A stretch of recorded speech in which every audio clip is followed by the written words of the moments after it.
We have no guests, right? Okay. No.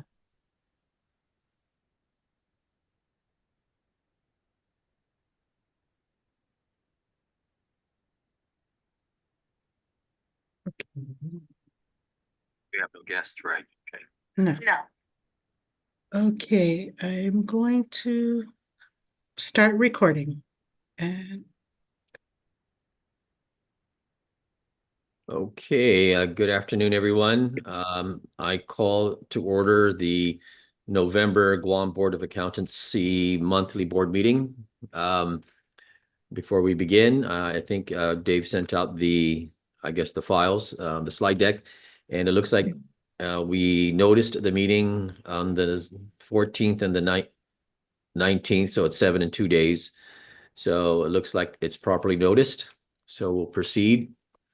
First item is the approval, no, sorry, present are board members, Taling Taitano, Sean Phillips, Francis Baba, Jenny Chu, and myself, of course, and Executive Director Dave Sanford. So the first item on the agenda is the last month's September meeting minutes. There was no meeting in October, and so it's been passed out. And if you had time to look at it, Move to approve subject to correction. sure, okay. Second. Second by Francis. Okay, the minutes are approved. The September meeting minutes are approved, subject to any corrections. Good. So next item, Dave, do you want to talk about the endowment fund? Sure. We'll go back.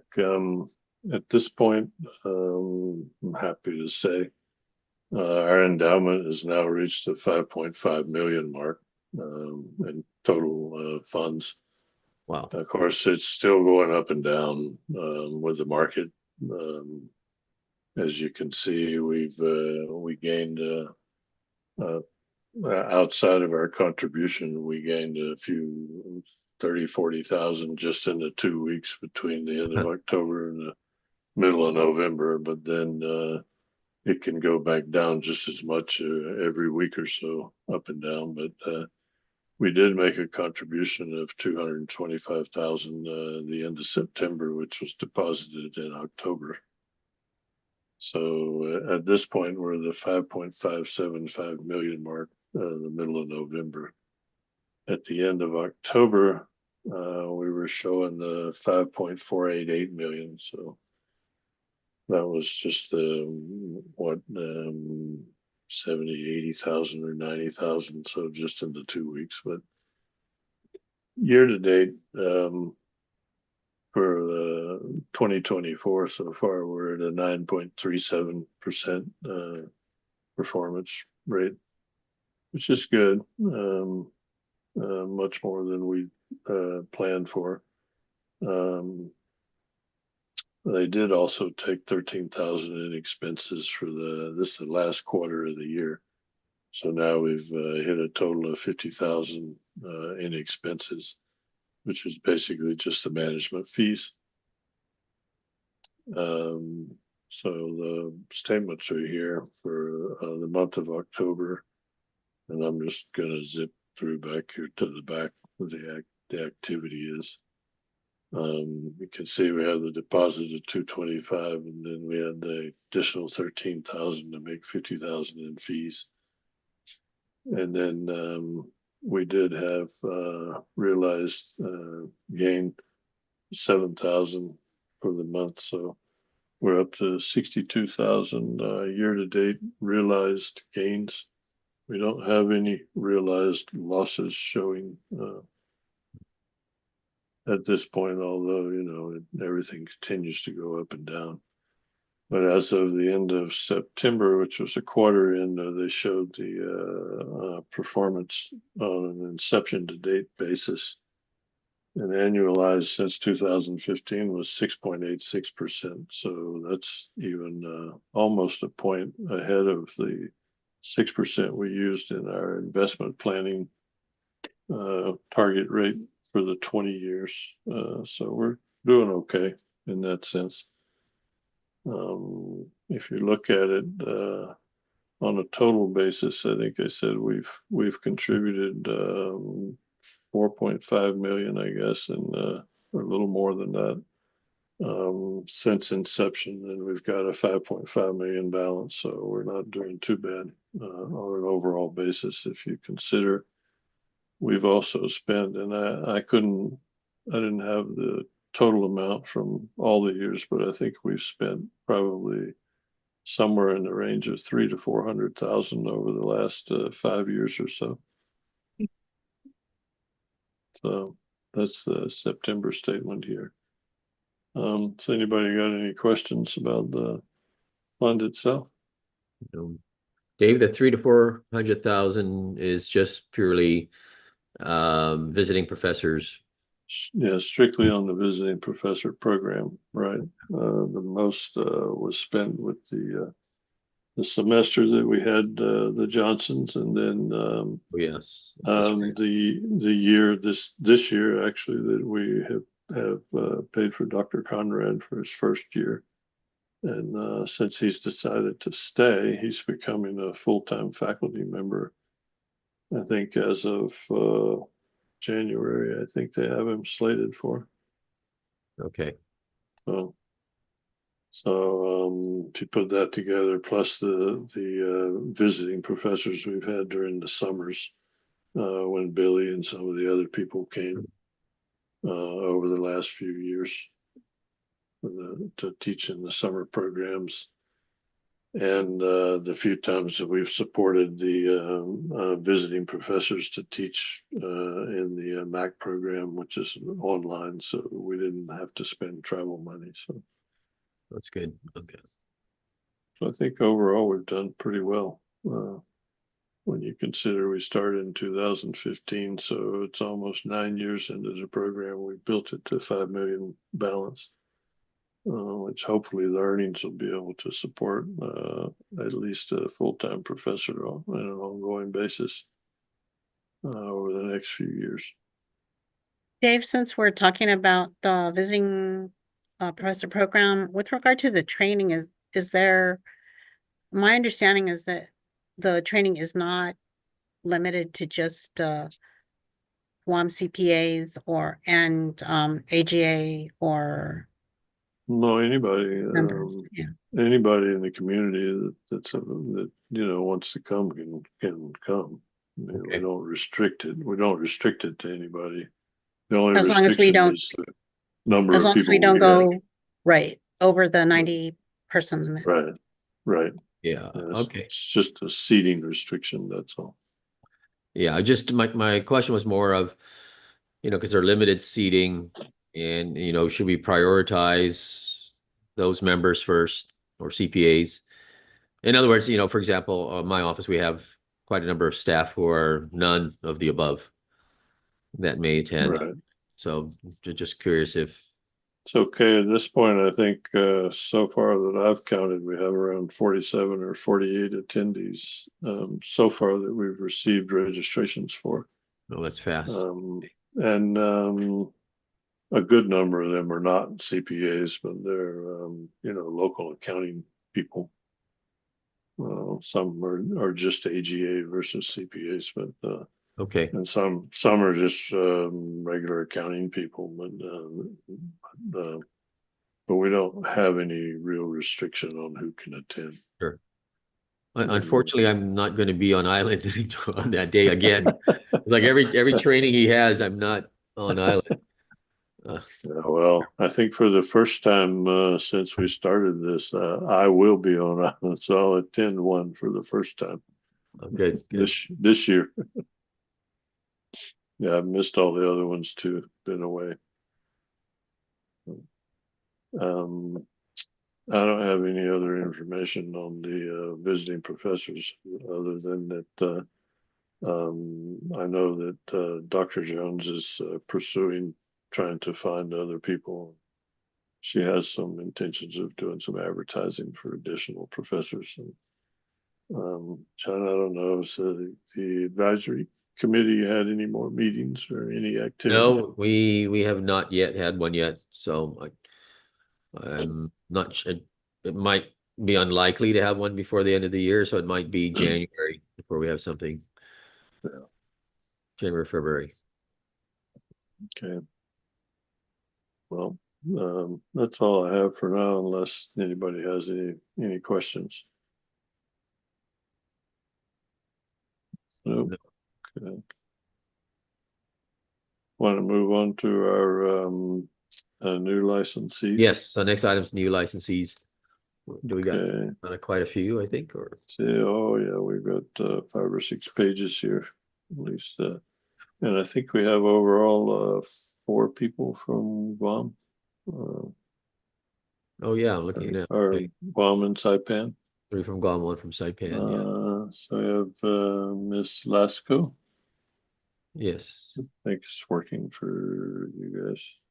Yes, I think they're all working for us except for Yeah. Katrina And Tahimik. then I was remarking they're all women. yeah, that's true. Miss Ramos. And actually Katrina and- works at Waterworks. She just Yeah.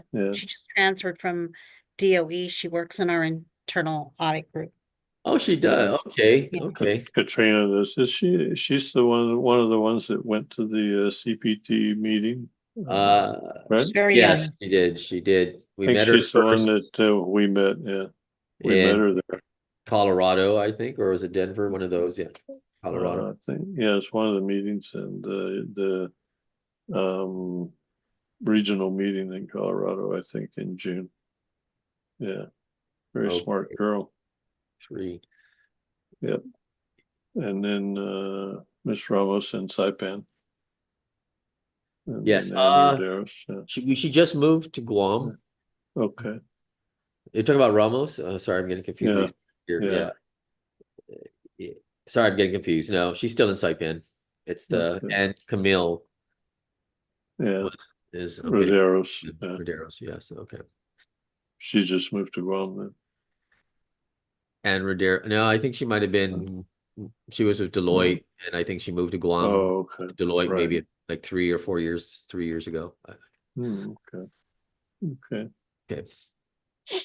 And then we have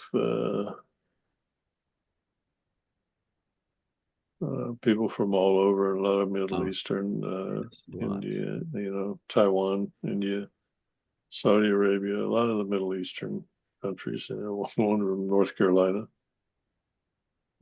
California, Japan. Active test. Okay. Yeah, most of these, and then your active non-attest. And then we have Princess.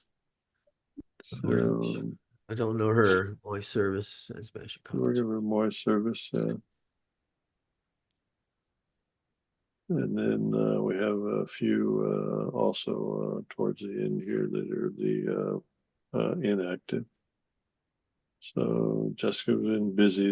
Remember this covers the last 2 months. So yeah, so it's sticking with our average between 40 and 50 a month. So these are all mostly Taiwan here from the ones you get in your inactive certificates where they've passed the exam in their education. They just need their experience now. So all of these were inactive here. Okay. Hopefully we'll get their experience and then become active licensees in the near future. Sure. So we wound up with it's a lot of inactives here anyway. So we wound up with 125 new licensees over the last 2 months, which is better than we could expect.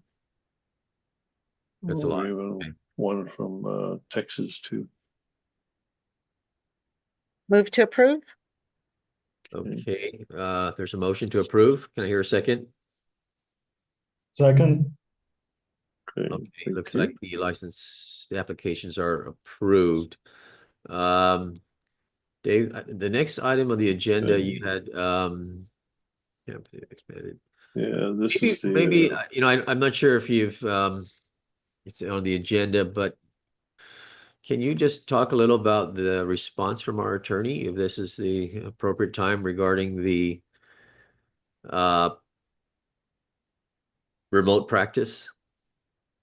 Okay. Is that, do you want to talk about that now or next meeting or? No, we can talk about it now, but yeah.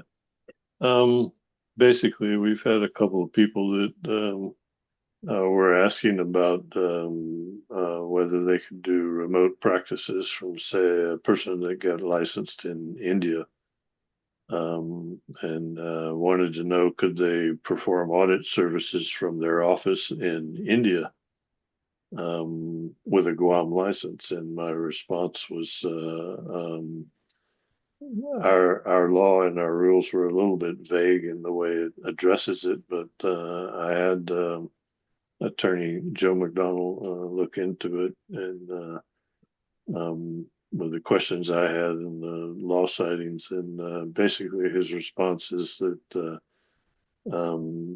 way our law is written, ultimately, in order to perform a test services with a Guam license in Guam, you have to have a firm permit, and to get a firm permit, you actually have to have an office in Guam.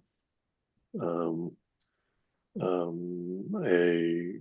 firm that's licensed or permitted in another jurisdiction in the United States, for instance, could come to Guam and do some audit work for a client that maybe has a branch in Guam without getting a permit because they're licensed in another jurisdiction and the home office that they're auditing for is in the other jurisdiction.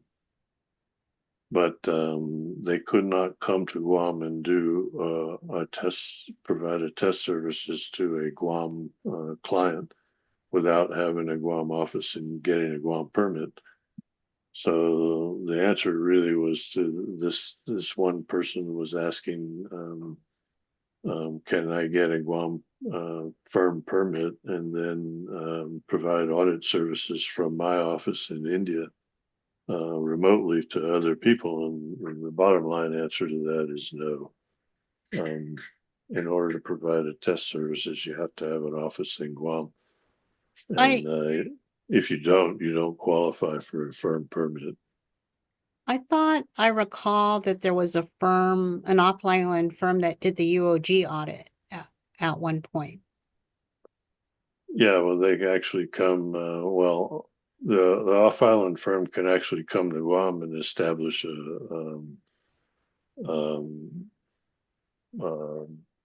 office. Well, they don't really have an office, but they have an agent here that they service, that they designate to represent them, and they can acquire a Guam firm permit to do that.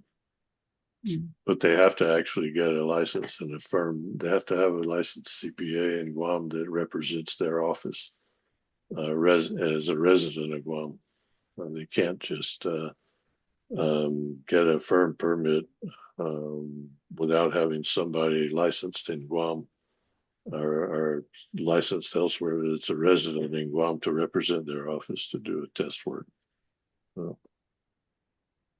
So like we have firm permits for offices of various firms out of Hawaii and, those kind of things. And the ones that have actually come to Guam to do audit work have all obtained firm permits here. But they have to have somebody on Guam designated to represent them. And they usually do have somebody that's here to do that when they do the audits. But you cannot, be outside. You can't reside outside of Guam, have an office outside of Guam, and get a Guam permit without having somebody resident in Guam to represent you or your quote office or branch. So we're trying to rewrite that rule. The law and the rules, the way it's written is a little vague, but that's the way it ultimately panned out according to Joe. So I don't know if anybody has any other questions about that. But, There's a good bit of activity going on in the other jurisdictions about I guess what they call firm mobility, where any firm can come in and do anything they want to. They don't have to have a license in your state. So several states actually have that firm mobility. And then some are now claiming that they have automatic mobility, so anybody can come and do whatever without a license in their state, as long as they're actively licensed in any other jurisdiction that's recognized as substantially equivalent. But there are, I think, maybe at least 20 or at least half of the jurisdictions that require a firm permit in their jurisdiction to actually be able to do a test work. Not the most of it's relative to a test work, not a test work. So under mobility, you can go almost anywhere else and do non-attest, provide non-attest services, as long as you're actively licensed in one jurisdiction that's considered substantially equivalent. But there are still a number of 20-something jurisdictions that require you to have a firm permit in their jurisdiction if you're going to do provide a test services, and we're one of them. So I don't see that changing for us.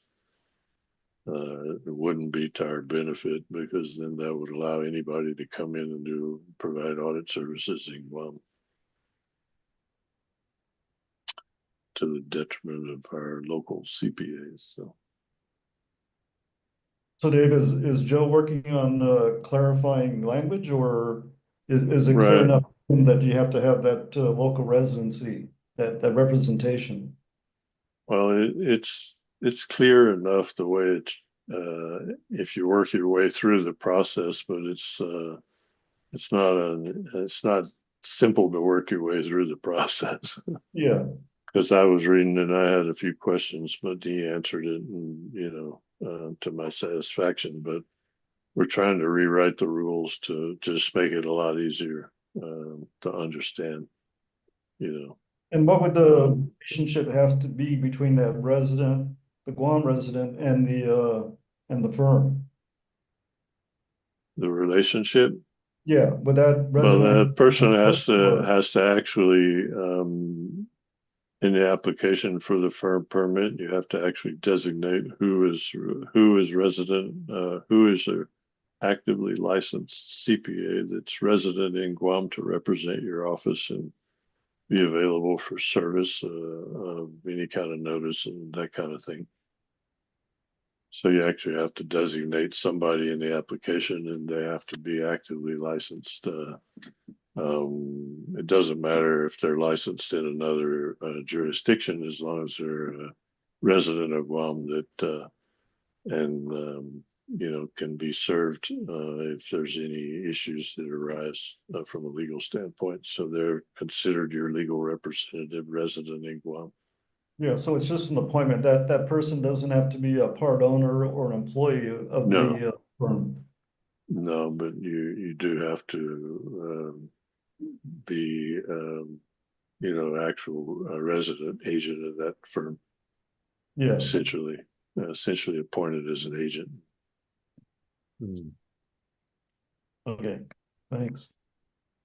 Wait, so Dave, so that person from India could, in theory, appoint a local agent? Yeah, but then you get into the where can I provide services? So, but a Guam license only authorizes you to provide services in Guam if you have a Guam permit. Now, if you're going to go provide services in some other jurisdiction, you can't just do it with a Guam license. Yeah. Okay.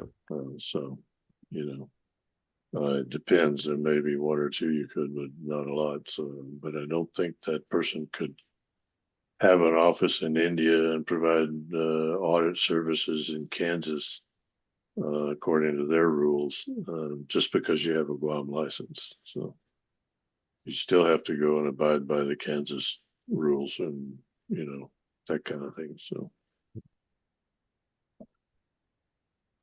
Okay. So that makes sense. Anyway, we are in the process of trying to rewrite all of the rules and some of the law relative to all the changes for CPA evolution and all the other changes that have been going on in the last 6 to 8 months. It seems like everything's getting variable. So you start to do one thing and now they want to change some more of the UAA. So it's become very malleable at this point with all the exposure drafts and all the things they're talking about. So hoping to get it done probably early next year now at this point. So, and Joe's trying to, because of the fact that we went through all the steps we did with the cheating issue and all the service we had to do and the notice and the legal stuff we had to do just to take action against the people that were cheating. He's trying to rewrite the rules relative to how we handle disciplinary hearings and that kind of thing, and what kind of authority we have over people that are, for instance, exam candidates, but not licensees, because the way the law exists today, we don't really have a whole lot of jurisdiction over anybody who's not a licensee. So we want to simplify that process also. So it's become a chore. Okay. Yeah. Okay. I had a question about something kind of similar, but not really. I was at the AGA was recently asked to donate to a Filipino CPA club. In Saipan? I was just wondering how that works if they're not, CPAs, that are actually certified in the US versus CPAs that might be recognized in the Philippines.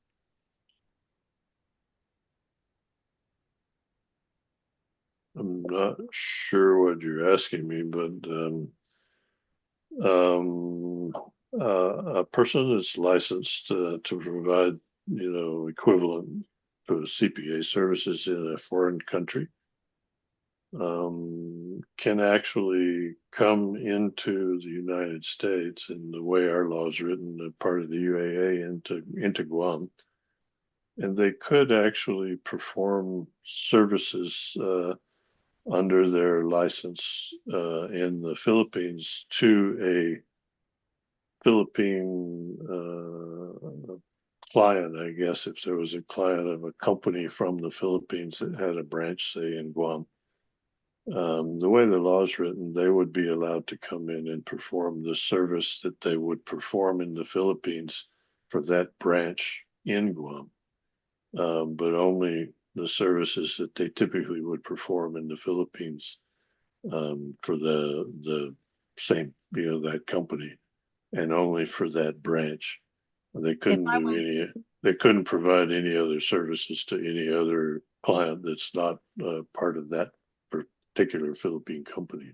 So, Right. And I'm not familiar necessarily with, how that's set up in the Philippines, but if I was a Philippine CPA, subsequently moved to Guam to live, could I hold myself out as a no, CPA, or how would that? not to anybody in Guam. No, I mean, could I Dave? call myself a Philippine CPA and that would be okay? you could call yourself a Philippine CPA, but you couldn't hold yourself out and offer to do services for a Guam resident, for instance, and say I'm a Philippine CPA. That would be essentially, if you were going to try to provide services, you'd be practicing without a Guam license. You'd be considered practicing without a license. You have to have a Guam license. Is that because it has the word CPA in it? So if they Correct. have on their building, their office says so and so Philippine CPA. accounting and tax. Yeah, they can't use the CPA designation Okay. without a Guam CPA or without a Guam license. Or if they worked for a That- company, could they sign their name as a CPA certified in the Philippines or something like that? Just curious, because sign their name on what? Like, That would be the question. like a company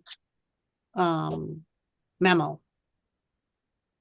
If they're working for a company, there's kind of a little bit of a safe harbor thing. But if you're working for a company, and yeah, as a private company, they could sign to say if they are an actual Philippine CPA, they could write that in, as long as they're not attesting to anything or trying to hold themselves out as if they were attesting to anything, you know, from that standpoint in a Guam client or anything else.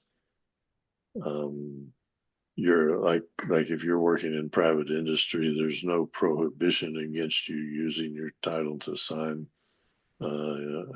Dave Sanford CPA if I'm working for some other private company on any kind of memo or thing, but I couldn't put, like John said, I couldn't put Philippine CPA on my door and advertise to the public, that kind of thing. You can only use the title CPA in Guam if you're holding out to the public, if you have a Guam CPA license, Guam license. Or if you have a license from one of the other jurisdictions that's considered under mobility, then you could do that. But a Philippine CPA would not be considered part of the, substantially equivalent under mobility, so you could not do that. Okay, thanks. Yeah, the only way that the foreign CPA is allowed to do anything in Guam, at least according to our law, would be if they came in to do what they would do in their home country strictly for a branch of a company from their home country. That's the only thing that they'd be allowed to do without having to actually get a Guam license. And they Dave, I couldn't think, hold themselves out to any other client or person in Guam. I think, if they're actually living in the Philippines and coming here to do something, I think becomes complicated in terms of visas, right? What visa are they entering the US? Because if they're doing some sort of work, unless it's just a regular meeting, but if they're coming here to do actual audit work or accounting work, I don't know the impact in terms of the visa that they're traveling. So in other words, they come here on a tourist visa, they do certain work for their companies, and it becomes a little more, yeah, a little more involved, but that's kind of a whole different question because then it becomes an issue from a labor department standpoint. yeah. I mean, they may not need a CPA license, but then it's right. the type of work and if they're actually allowed to do work in the US. Right. That too would be an issue, but in that sense, I think there's I don't know I can't cite the law or anything, but I think there's a provision that says if you're just coming to do work for that branch of that company, it's kind of like the same thing they have for people to come to lecture or to meetings, teach. trainings. Yeah, I think so. That kind of thing. I think that's probably acceptable. It's just if you're actually coming here to do work. But if you were going to essentially come here and basically live for a period of time, you're living here and providing services, then I think you definitely have an issue. Yeah. Okay. Any other questions along that line? Nope. I think. Okay. Let's do this. Move on to the next candidate care. Yeah.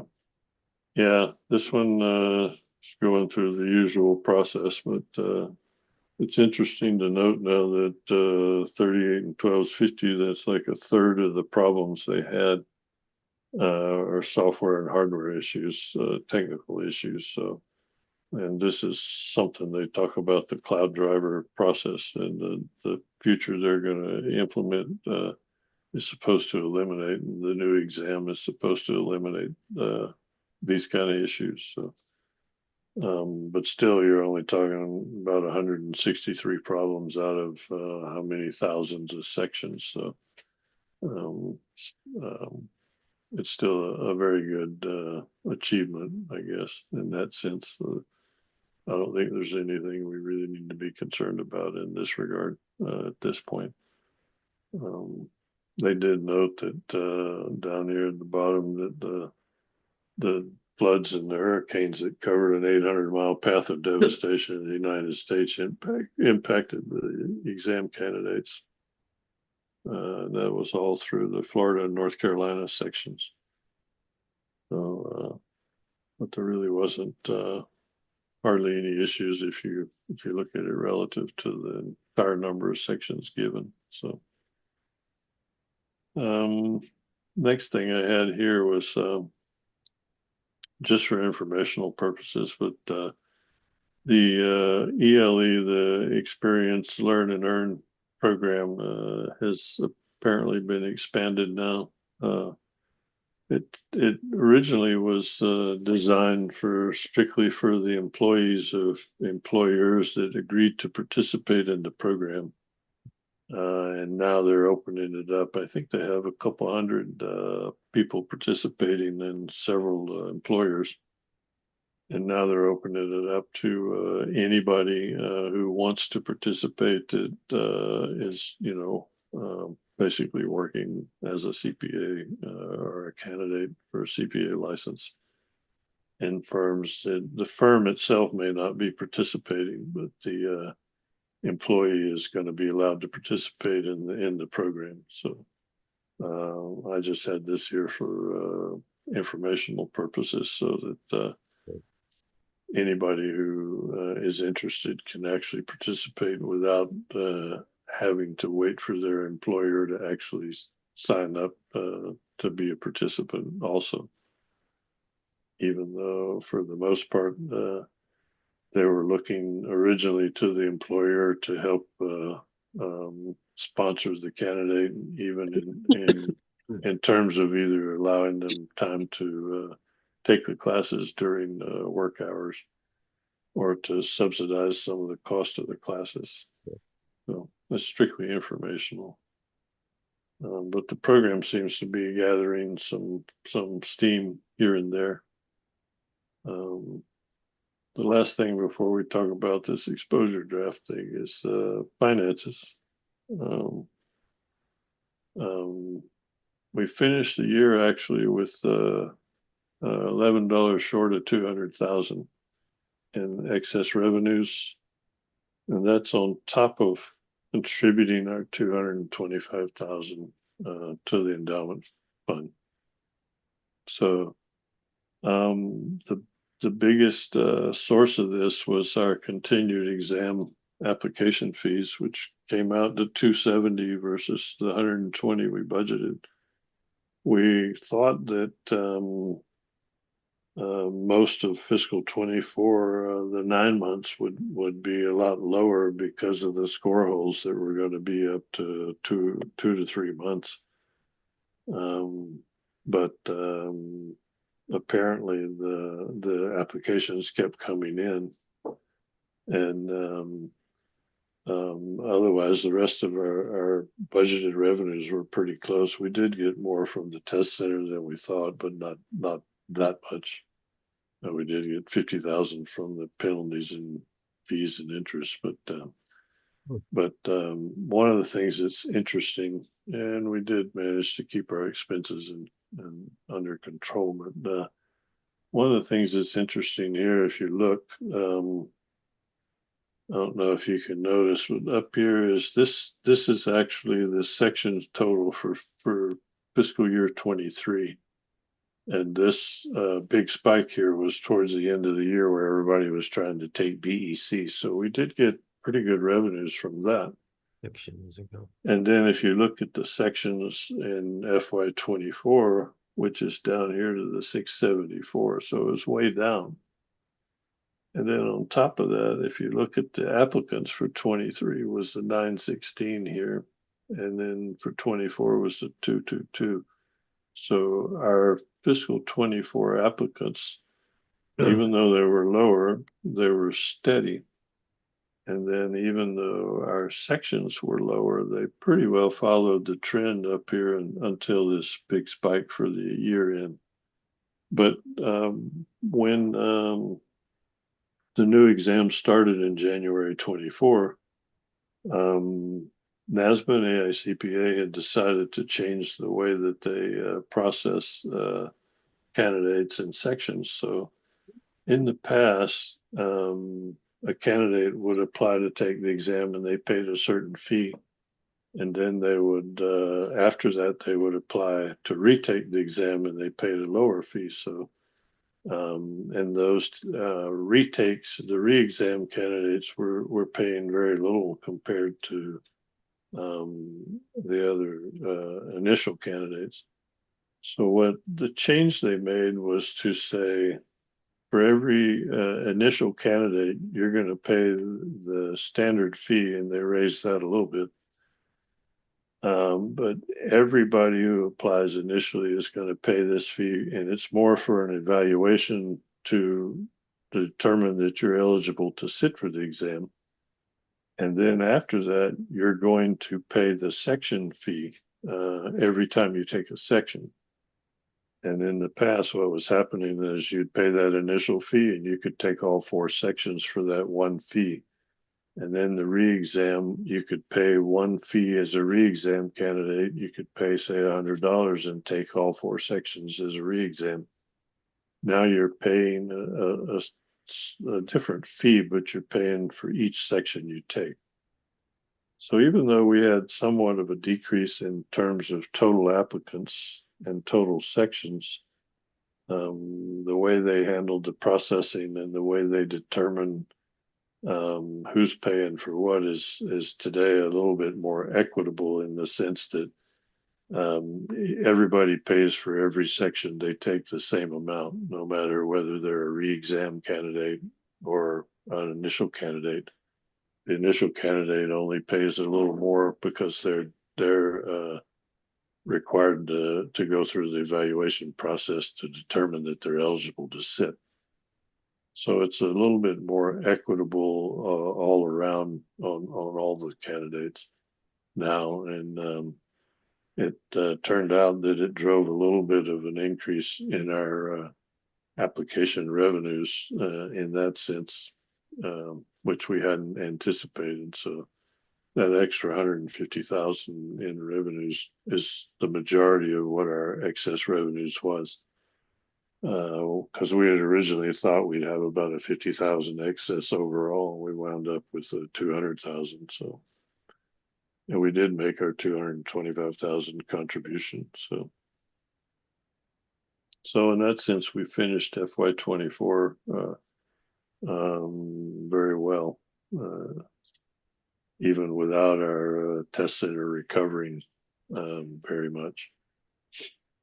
And then if we go on to look for October, which is the first month of FY25, we managed to eke out $6,000 excess, which is okay. The revenues for the first month in October, if you extrapolate them out, were pretty close to what we budgeted for FY25. It gives us reasonably close to what we budgeted. So it looks like we probably, if everything holds true to course, we're on track to at least break even or have somewhere up to maybe a 40 or 50,000 excess for FY25 if everything works out. And we still should be able to make our 250,000 contribution, I would hope. I don't know if anybody has any questions about the finances. So expense wise, we just are holding steady. It's not an issue. It's just the usual. Any questions about that? Okay. we do have about $1 million now in cash in the bank, and if we continue to earn enough to make our 200,000 contribution, then we basically budget. I'm still thinking that we might want to, depending on what interest rates do in the next few months, we might want to take a few 100,000 and put it in TCDs again, just to earn a little bit more in interest than what we get from our checking account.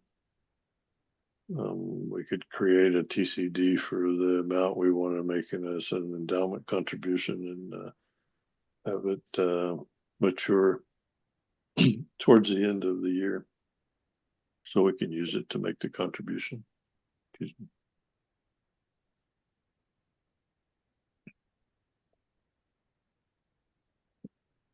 That sounds Okay. good. Okay, so I wanted to go over the exposure draft with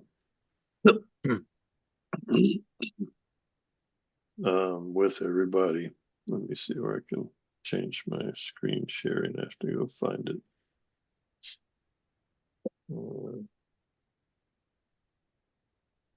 And have to find the next one.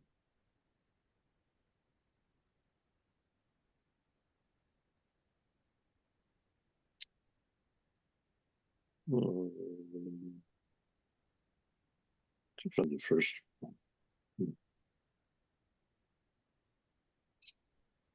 Let me see where I put it.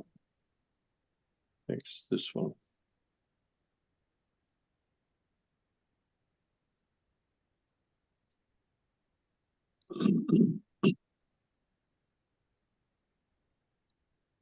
Well, okay.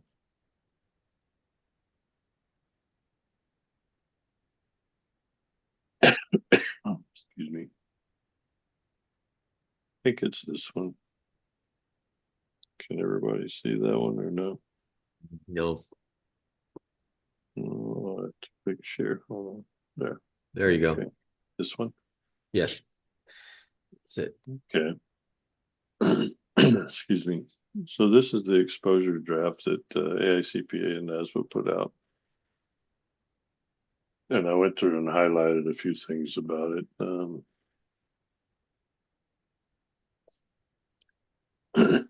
So basically what we're talking about is the competency based. I can do scrolling. So, okay, the CPA competency based experience pathway aims to provide flexibility for candidates, but it's not supposed to replace any existing pathway, but respond to market changes, blah, blah, the usual stuff. And they're saying that you could meet your licensing requirement by exhibiting competency in professional and technical areas, and it's supposed to be signed off by a CPA evaluator. So essentially, we'd have three pathways, which today what we have is the bachelor or master's degree, 1 year experience in the exam, but you have to have 150 hours of education.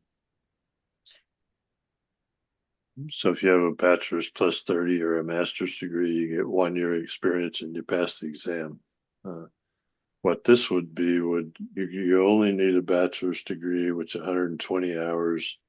You get 1 year of general experience, then you get 1 year of the competency-based experience that they describe in this exposure draft. And then you pass the exam, then you get the license, the same as if you had the 150 and the 1 year general experience.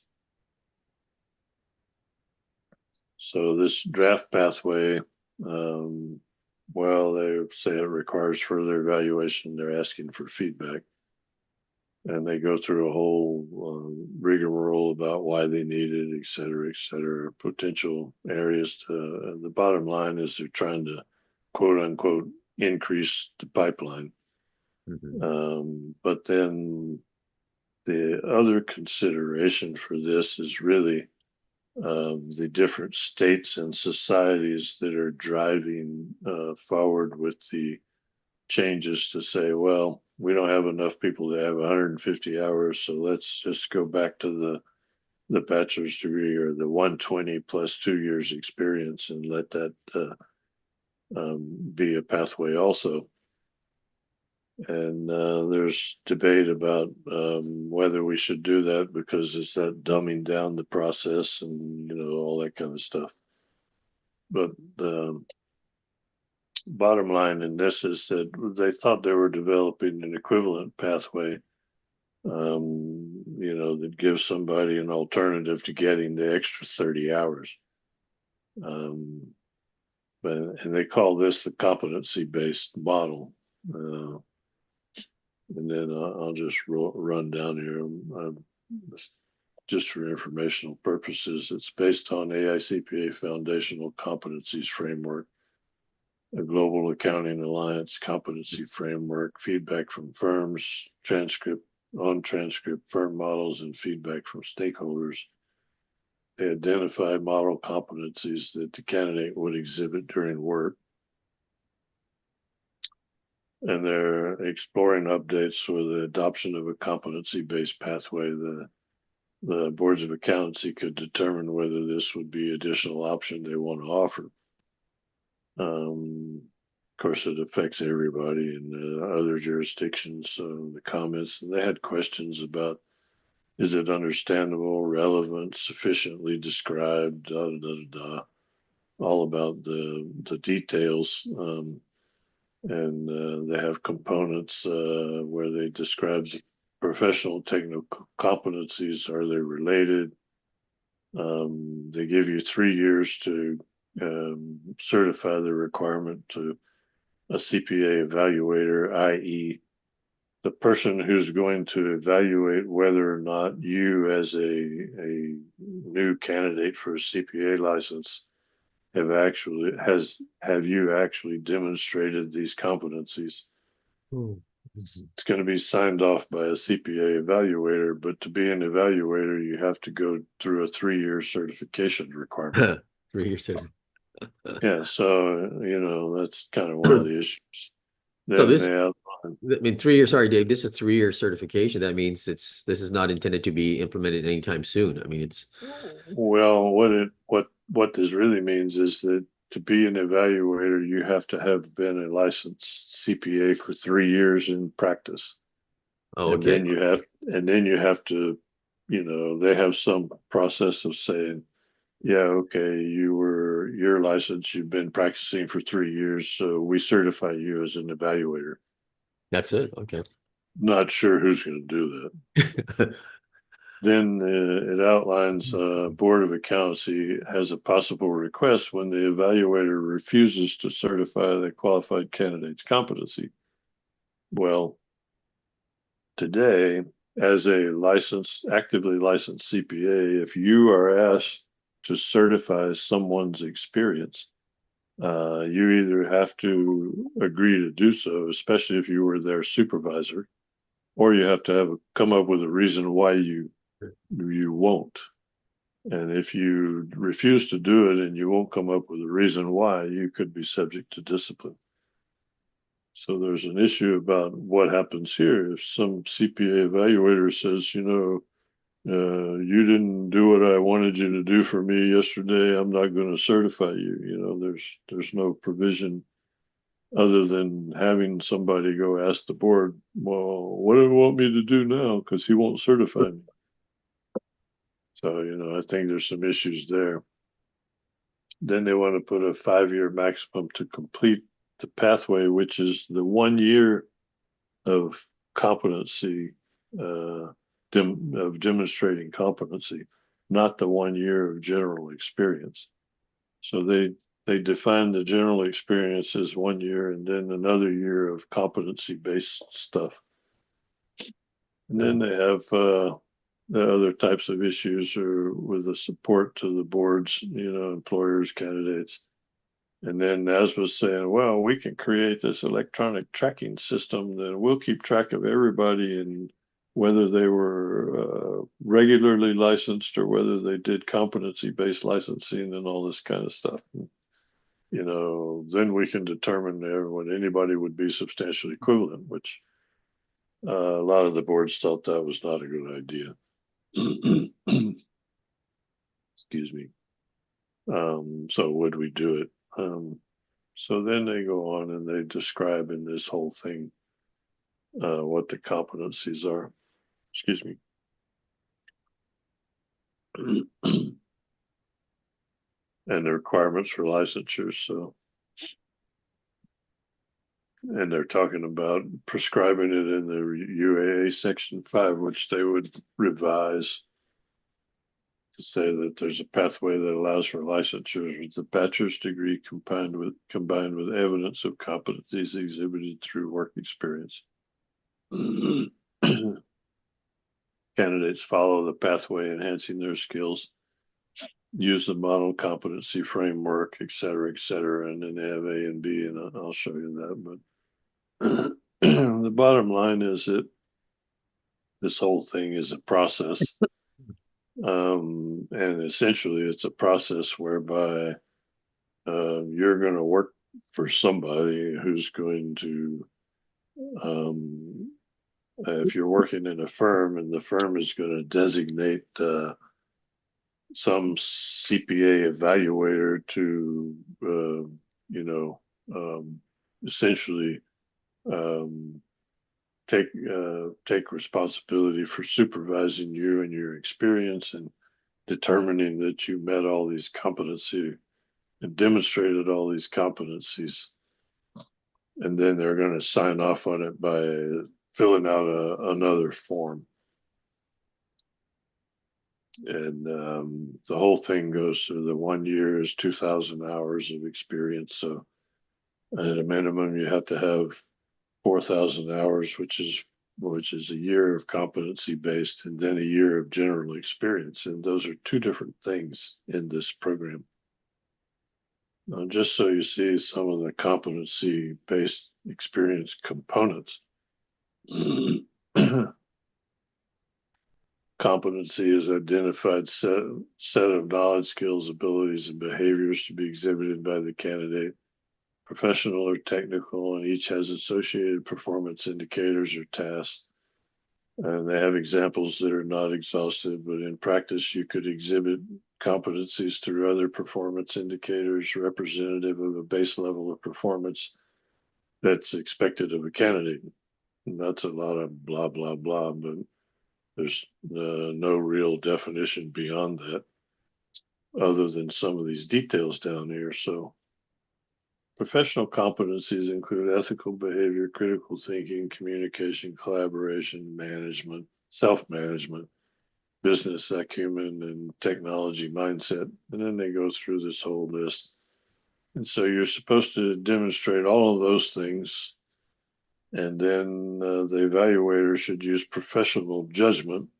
That's another hang up right there, to evaluate if the exhibited technical competencies in combination are sufficient in the aggregate for licensure.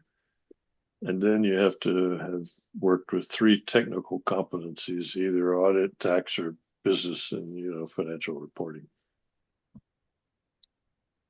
And then they go in the process of evaluating. This is the CPA evaluator has to work together with the candidate to identify the evaluator, use the competency-based certification form or quote board approved form as a nod to the boards to certify that the candidate exhibited it. The evaluator has to use due care, blah, blah, blah.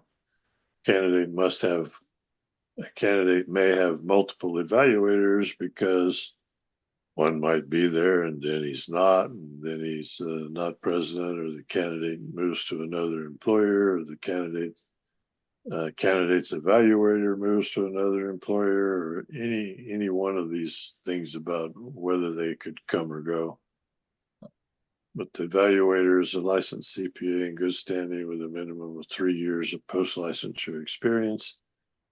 And the licensee has agreed to serve as a CPA evaluator, but refuses to certify a candidate. The board may request the evaluator to provide in writing the basis of the refusal. The board may require an evaluator who has certified a candidate's experience to substantiate the certification.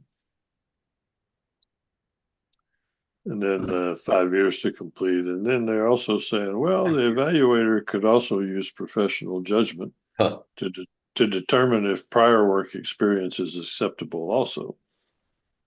And then boards could have the flexibility to craft rules for the competency-based experience requirement to align with current experience. So, it just goes on and on. Go ahead. So I have a question. So, currently we are requiring almost 150 hours, which is basically 5 years plus 1 year experience. And that 1 year experience could be anything, right? Correct. Almost anything, right? But yeah. now if we move toward this, are we basically talking 4 years, or bachelor's plus 2 years of experience in which 1 year must meet a certain requirement? Is that what we're talking about? That's correct. So it's a 4+2, like we used to be, except 1 year has to be specific. Okay. You're stealing my thunder, John. Oh, sorry, I'm just getting confused about all this. No, you're getting ahead, but we're almost there. I just wanted you to understand all of what's in this exposure draft. Wow. Okay. It has all this crap, and then and then NASMA's going to evaluate the thing and create the tracking system. And boy, there was a lot of backlash about having a tracking system too. So this is the Appendix A, which identifies all the competencies. Okay.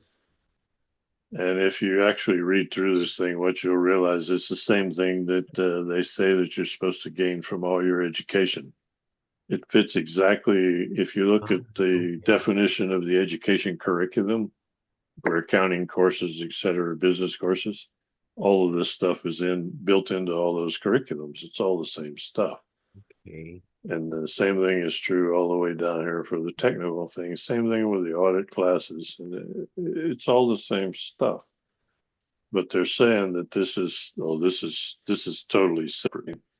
And then they have this form of this is what the CPA evaluator is supposed to fill out in a test, essentially a test to the fact that you've done all these things or demonstrated all these things.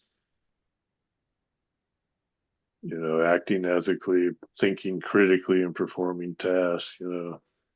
This whole form is supposed to be filled out and signed, by the CPA evaluator. So that's the actual full exposure draft there. Now I'm gonna go to the other information that I've gathered here. So. Let me stop that one and let's go get this other one here, I think, which is this one, which will give you a rundown.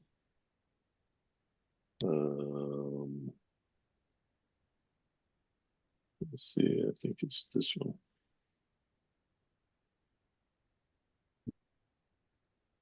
Okay, this was part of the email that I sent. Okay, can everybody see that? Okay. Yes. Might be able to get it all bigger here. California, the pathways. Okay, so I had attached the California, and the New York and the Oregon actual letters to the emails that you guys can feel free to read. There's a little more detail there. I highlighted the issues there, but essentially California, and I participated in a call with California a while back where they explained what they were doing and how they were working on doing their own pathway process. So California is actually proposing a second pathway, which is pretty much equivalent to the original bachelor's plus 2. Okay. But what they're trying to do is delink it from any number of hours, i.e. the 150, and just say a degree, bachelor's or master's plus the experience, and then they put some standards relative to the experience. but essentially they wanted to delink from saying 150 or 120 or whatever, and just say you have to have this degree with this amount, this particular amount of accounting and business education, and then you have to have this experience, and then they have some standards around the kind of experience they want. But in terms of this exposure draft, the pathway, their bottom line was saying that from California's perspective, the exposure draft is not responsive, and they had quite a number of issues with what was wrong with it.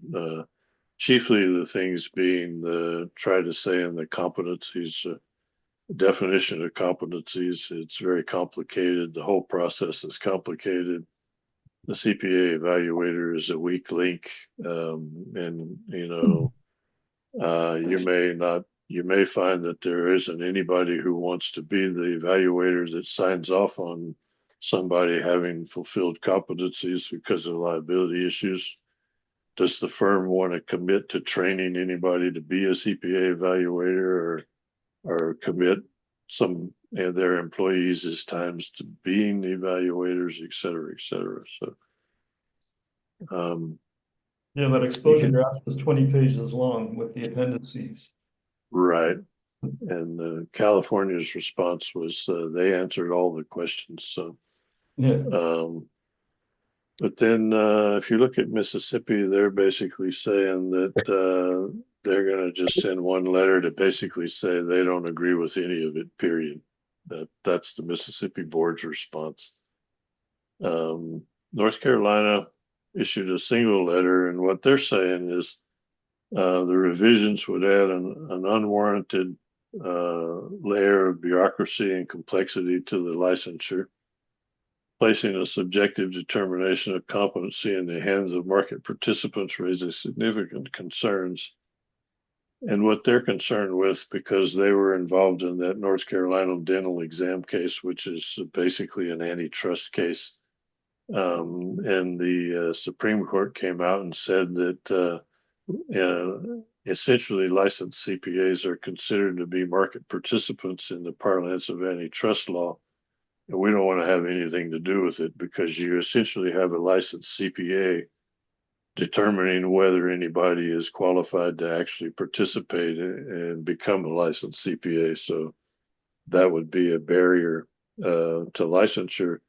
And the evaluator would then have to be subject to state supervision, or they could possibly be subject to an antitrust violation.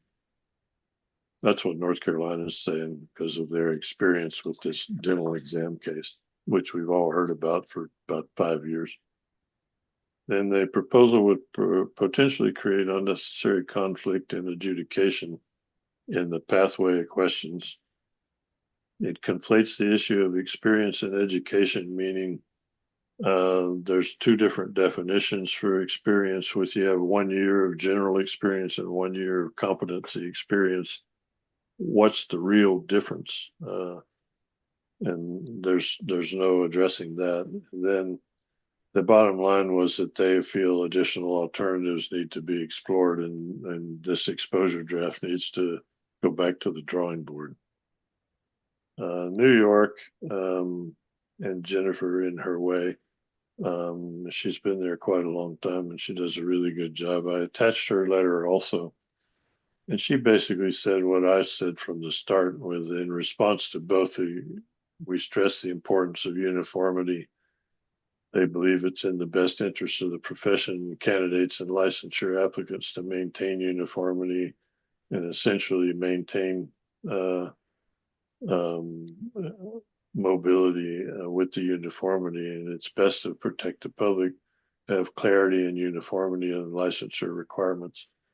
To achieve uniformity, we request the initiative be tabled for a more thoughtful, thorough, and comprehensive solution. If you read the New York Jennifer's letter and the highlights I have, basically she says, why don't you call it what it is? It's just a return to the old bachelor plus 2 years experience. And you're kind of dressing it up to make it look like something else, so that it doesn't look like we're going backwards. But that's the bottom line, is that's what it is. Then Ohio basically says the board is a tentative thumbs up on the requirements, but without a substantial lift from a third party like PASBA to do all these other things. The competency pathway appears to be a set of guidelines rather than a mandate. Universal mobility and a baccalaureate +2 pathway is being proposed through legislation in Ohio, but they're not sure how that's going to come out. But the proposed legislation would allow the board to set the experience requirements, which leaves room for the baccalaureate +1+1, which is essentially what this proposal is. But the bottom line is it's essentially going back to what we just came away from by requiring the 150 hours. So. And then Oregon, in their way, came through and said they're writing a single letter, but the bottom line is that they believe that the issues of changing CPA licensure pathways are linked. But they're saying that, and Oregon made this clear in the annual meeting, in the breakout sessions, and some of the, I think even in the regional meeting, was they utilize a competency-based experience pathway for more than a decade that in many ways aligns with the exposure draft. So they support a discussion at the UAA level about incorporating standards, but the board offers a jurisdiction assistance, blah, blah, blah. But all that said, the competency pathway exposure draft does not align with the board's objectives around simplification, clarity, and continued mobility. What Oregon was really saying, and Martin, I think, managed to try and say it in his letter, is that they use a competency-based experience evaluation. So they require the 150 hours, they require the education, etc. But their experience has always been based on a demonstrating competencies, and they have a process in place that they use to evaluate those competencies. So they're happy with the competency thing, but they're not happy with the fact that this proposal creates all kinds of bureaucracy and everything else. It just seems impossible to implement. And that's basically what Oregon's saying. My feeling is that the whole thing really needs to go back to the drawing board. And if you read the three detail of the attached letters, all of them say the same thing. The bottom line is that nobody agrees that this is a good idea, simply because there's too many ifs, ands, or buts in terms of what would be required. And then you're looking at the fact that, say you have you sign on as a new employee and you're working for EY, and they put somebody in charge of supervising you that's basically been a licensed CPA for 3 years, and you do all the work that you think you need to do, but this person decides that you don't fulfill their idea of what the competency should be. You get evaluated and they say you didn't fulfill it, but you believe you did. Now, who are you going to go to argue the fact? There is nobody to go to. The evaluator, could be stuck between a rock and a hard place.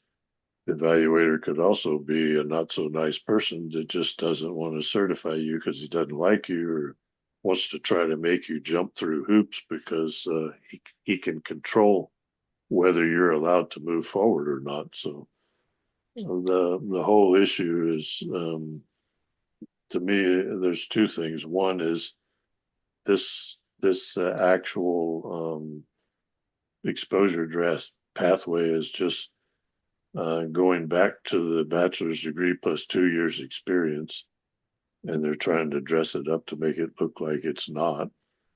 And number two, this evaluator is the weak link. You have no control over quality or anything else. The one other thing that New York said in their letter, and Jennifer made the point in is that New York has an education standard, and then they also have a requirement that you fulfill the 150 hours, and it has to be on a transcript. With the way this exposure draft's written, and you are supposed to demonstrate competencies, and the evaluator is supposed to sign off, but there's no oversight over the evaluator or the fact of your demonstrating competencies like you have in, for instance, in the educational institution where you have to actually earn the grade and it has to get on a transcript. So at least there's some measure of quality control over how that happens. So I think that's kind of the bottom line, is that there's no quality control, and basically it's just kind of going backwards in a way. And if you add all that in to the fact that in order to try to implement something like this, it could take 2 or 3 years. So how effective is it going to be to actually increasing the pipeline?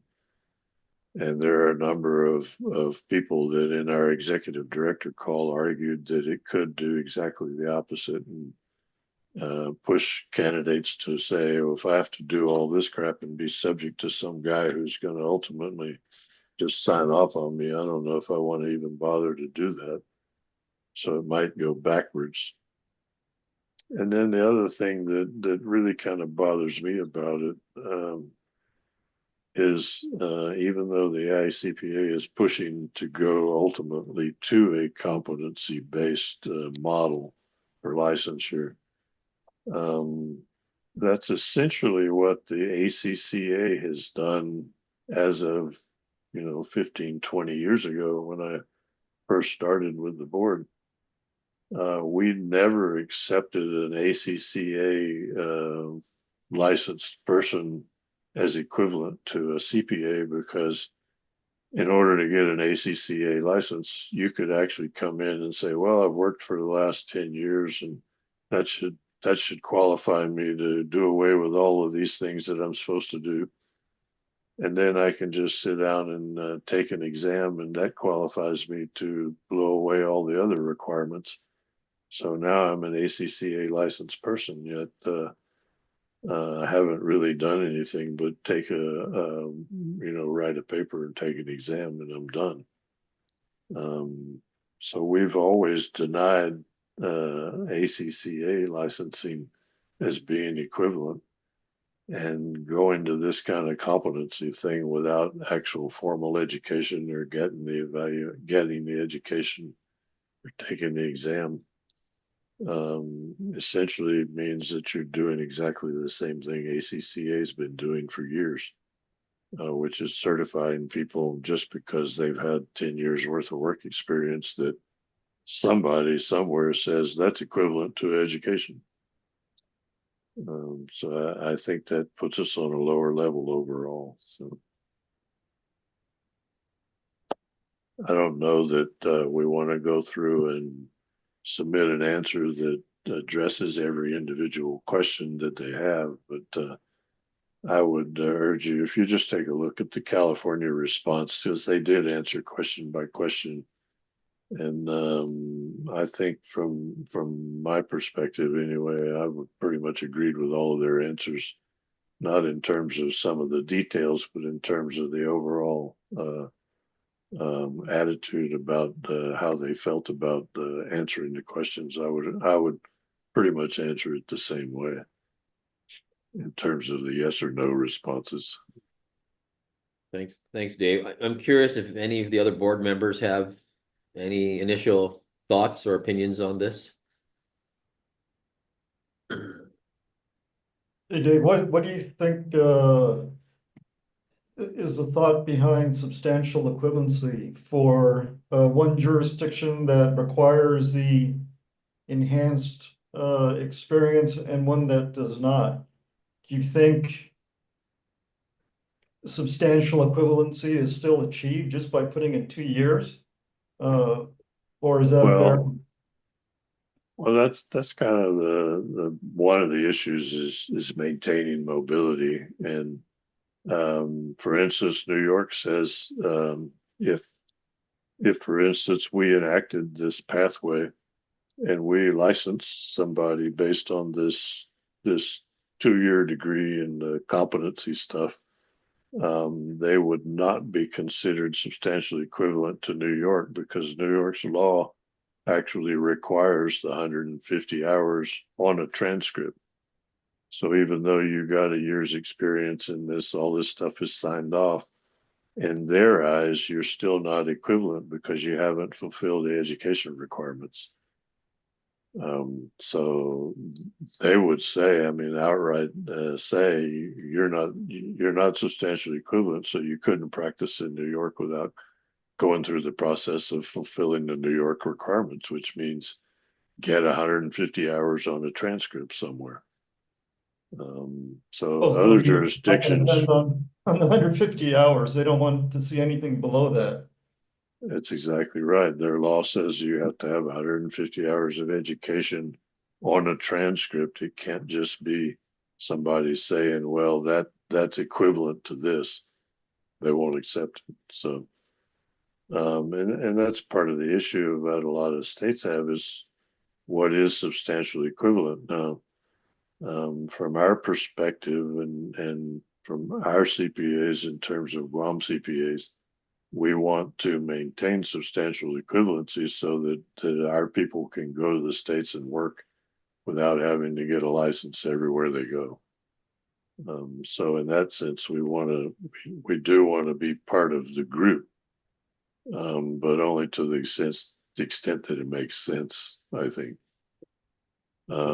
Dave, I think the more pressing issue is the pipeline issue. So I think the states are they have to pick which one is more important. And so, I mean, if we don't address the pipeline issue, we won't have any CPAs to have mobility to go somewhere else. And that's what we're seeing, I think right now. I mean, just to put into perspective here, at EY, we hire UOG students, and many of them so far don't have 150, they have 140. Sorry, 120. So they still need to figure out how to get the remaining credits. And so that's a challenge for them. Right. In addition, we hire people from the Philippines who are CPAs there. Some of them have 150, surprisingly, already, and some don't. And so they need to figure out how to get their additional credits. And right now we're looking into the ELE to get them. So right now, we could get many more CPAs, but we're not because of the 150 right now. The ones that you just saw now, I'm not sure. I think these were the ones that actually had 150 hours and to begin with, and they're just coming around to pass. But Right.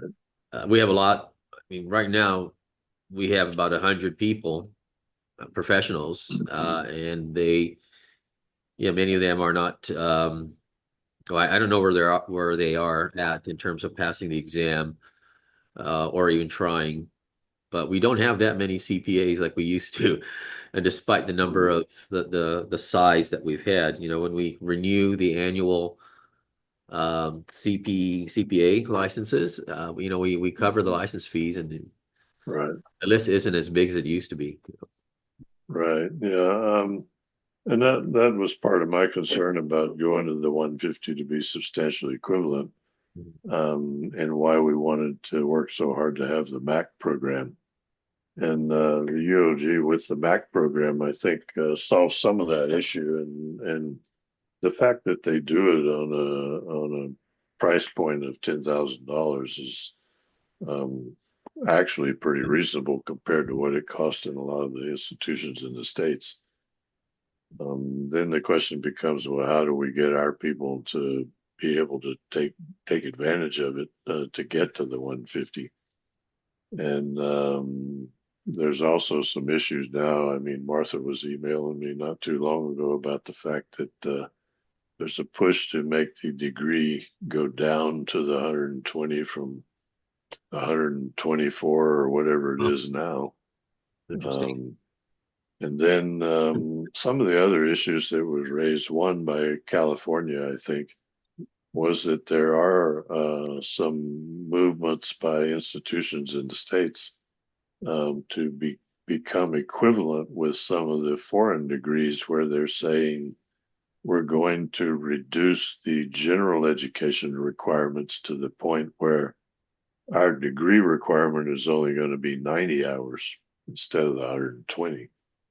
And they do that by reducing some of the general education requirements, like one of the first year stuff. So in that sense, if you said, well, a degree plus this, the degree might only be 90 hours of education, relative to education in a foreign institution versus a U.S. institution. So how does that provide flexibility going forward? I think overall, from a substantial equivalency standpoint, and the mobility thing, it's going to be fought out probably within the next year or so. You'll see if any states are actually going to enact a legislation that allows them to go back to the bachelor's less 2 years experience. Well, one of the issues I raised in the annual Meeting that I meeting, attended, it sounded like Minnesota for sure was gonna go back to 120 in 2 years. It sounded like that was a done deal. That's gonna happen. yeah, they say it is, but that bill was in the legislature, but in terms of getting it done, there was some issues about whether it'll happen or not. It's very likely that it will because the society is pushing it. Same thing is true in Texas and a couple of other places. But the thing I raised, I think in one of the meetings was, you're talking about how did we get a license? And this is one of the things that Martin brought up in Oregon, and we've discussed, is that does it matter how I got my license? I mean,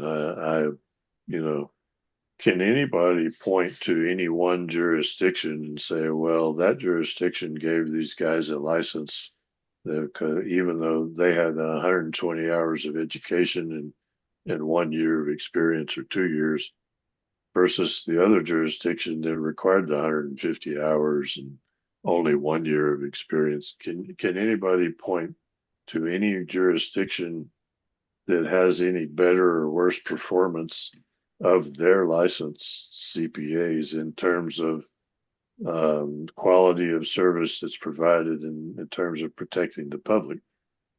Because the bottom line is we're supposed to be licensing CPAs at a minimum level of competency so that they get started and they can learn from there. And with enough competency to basically protect the public from people just doing shoddy work. So I don't think that today anybody can point to any one jurisdiction and say their licensing process allows people to get licensed that do such bad work that they're harming the public or they're harming themselves over any other jurisdiction. So, and we have all this variation today that, allows this or that, and how is it determined and who does the evaluation, that kind of thing. But in the end, that's one of the things that Oregon said in their letter in response was, as a board, they have no issues about accepting somebody else coming in. If they've been licensed in another jurisdiction, they're trusting that jurisdiction had the wherewithal to say, this person is basically qualified to be a CPA. So if they gave them a license, we're going to accept that license no matter what. We're not going to say you can't practice here because you had 139 hours instead of 150. That's the Oregon perspective at this point. And I'm wondering how many more people will get on board with that. But when I asked the question, nobody had an answer to how can you say any one jurisdiction is any better or worse than the other in protecting the public based on how they license their CPAs. It's just, there's no way. And I don't think anybody has an answer. And the fact that nobody's ever come up with any empirical evidence that that the master's in one is any better than the bachelor's in two. Just kind of tends to substantiate that argument. So in terms of substantial equivalency, NASBA can say what it wants, and it's trying to say that you're going to damage mobility, et cetera, but a lot of the board executive directors anyway are taking issue with that because they feel like we're being browbeaten with mobility and substantial equivalency and the world's going to collapse. But it's really up to the boards to decide whether they are willing to say, we don't really care how you got your license as long as you got your license from a jurisdiction that basically is equivalent in some way to ours. If you had education and you have experience and you got licensed by somebody that had an overview process that determined you were qualified. I think that ultimately it may come down to that, just whether the boards are going to accept it or not. And then you have boards that have an issue like New York that just basically that's what the law says, and they're not in a position to change it. So unless somebody did change it, they would say you still have to get to practice in New York, you'd have to follow our rules, which means you'd have to do exactly what they require or not practice there. How it's going to shake out, anybody knows, but I don't think this proposed pathway with this competency thing is going to be to anybody's advantage because it just adds a lot of complexity and a lot of questions and a lot of issues on top of the fact that it adds more work for the boards and for the employers. So in that sense, I think it's going to wind up being a dead duck. They may be able to revise it in some way, but I don't know. At least that's what I see. But I can tell you that on the executive director call, there was nobody that wanted to actually stand up and say, yeah, this is a great thing. There are some people who would say, well, it's okay with us, like Ohio was saying, but there's 2 or 3 states that actually have what they consider automatic mobility. We don't care. You can come practice here all you want. If you practice here, you're saying that you're willing to be subject to our rules. And if you do anything wrong, we'll discipline you, but we don't really care, where you came from or what kind of license you have, as long as you have a license.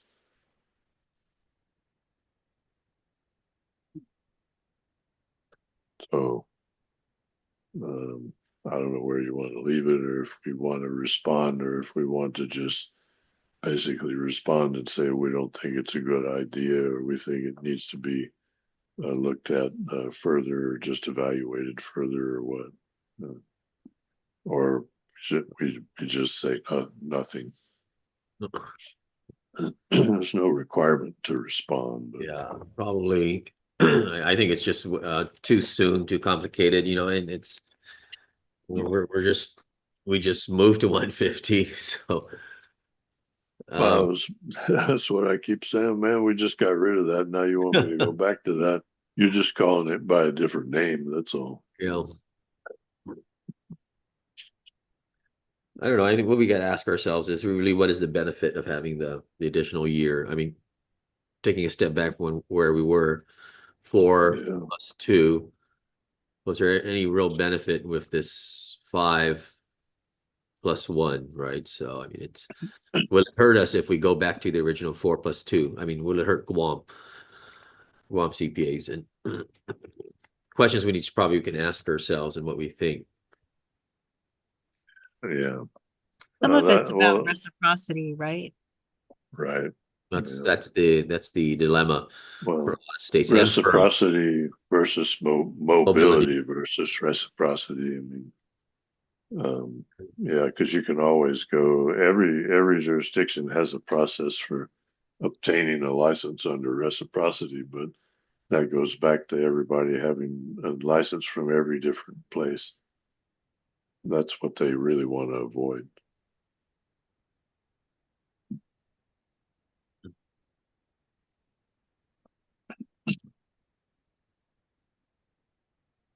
Anyway, now that everybody's awake for the day,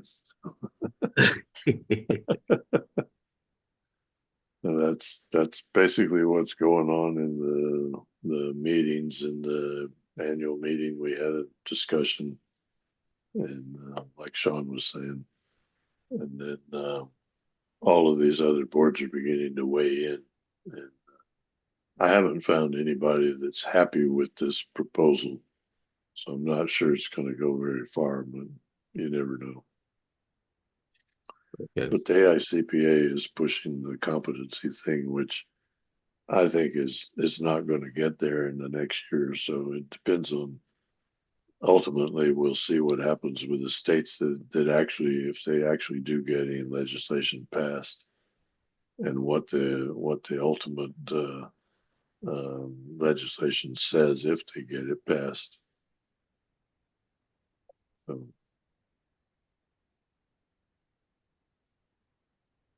I guess the bottom line is, if we wanted to respond, we need to respond by December 6th. So I don't know that we really need to at this point. But I just thought everybody should have the opportunity to decide. Dave, again, the competency model is again sort of recommended, right? It's something that the boards should consider, but it's not something that's mandated, right? They're not saying you should amend your UAA to incorporate these requirements. Well, Still be a what they're recommendation.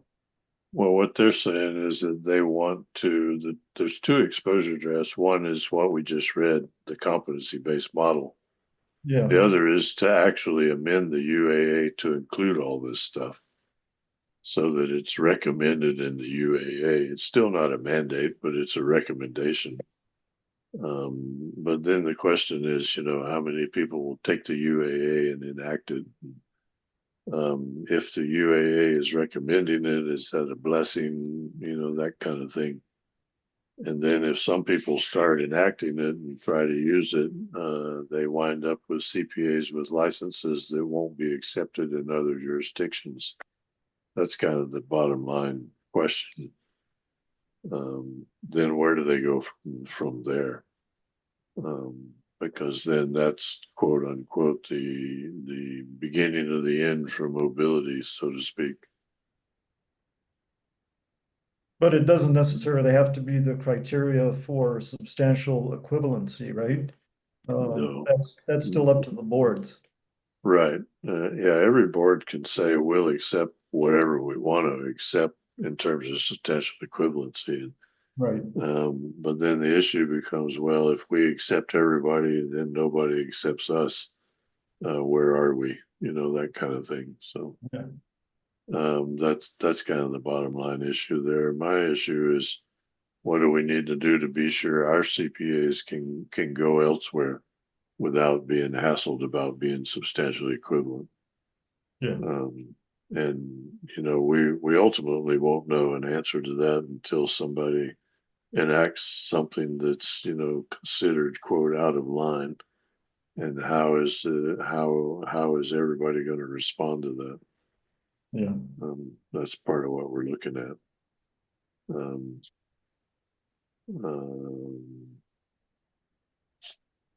yeah. Anyway, if you would, I mean, it'd be good to at least take a look at the answers that New York and California submitted, which would give you a little bit of an idea where, I mean, they're between New York and California, they're the two biggest populations. And New York says we have these strict standards in law that we can't change, at least not very easily. And we're not sure we want to change them. And California is saying that they're looking at a model that deviates from the existing models by delinking the degree requirement from an hours requirement. And I made the point in the California meeting with Dominic that from Guam's standpoint, we have never in our law or rules said you have to have 150 or 120 hours until we did the 150 hour enactment. We always just said you had to have a bachelor's degree or equivalent, or a master's degree or equivalent, ever put hours in, until we had to go to the 150 to remain substantially equivalent. And we were the next to the last jurisdiction to do so. You know, I mean, I held off on it as long as I could. But California's model is to basically be the same thing that it is today, except that it delinks from saying you got to have these number of hours. It just basically says you have to have a degree, these education, accounting, business courses, and this experience. And then they put some requirements and standards relative to how you get the experience. So that's where that's coming from. So, food for thought. Okay, Dave, sounds informative. It sounds good reading. You said you read the California and which one? The I would read California and New York. New York. Okay. That covers the most of the issues, and you know, the two sides of the issue about what each one is facing. So, and what their responses were to this exposure draft, I think would be very informative. Okay. Okay. Otherwise, I don't have anything else at this point, unless anybody has any questions about anything. No, that's all. So we're still scheduled for our December meeting. And you'll be Yes. back. Will it be in person or Zoom? Or Yeah, it should be in person. You know, I'll be back. I get back next Monday night. Monday night? Okay. Anxious to be back home before Thanksgiving. Yes. Yeah. Okay. Okay. That's it. If there's no other item to discuss, can I hear a motion to adjourn? Moved. So moved. Okay. Second by who?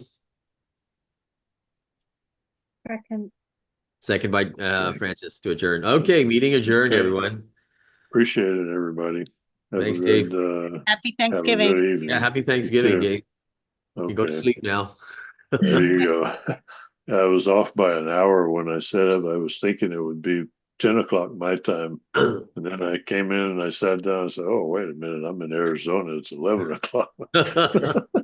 Anyway, Wow. Did good. okay. Yes. Okay, Thanks, Dave. thanks. You All guys right. have a Bye, good everyone. evening. Bye now. Bye. Bye. Bye.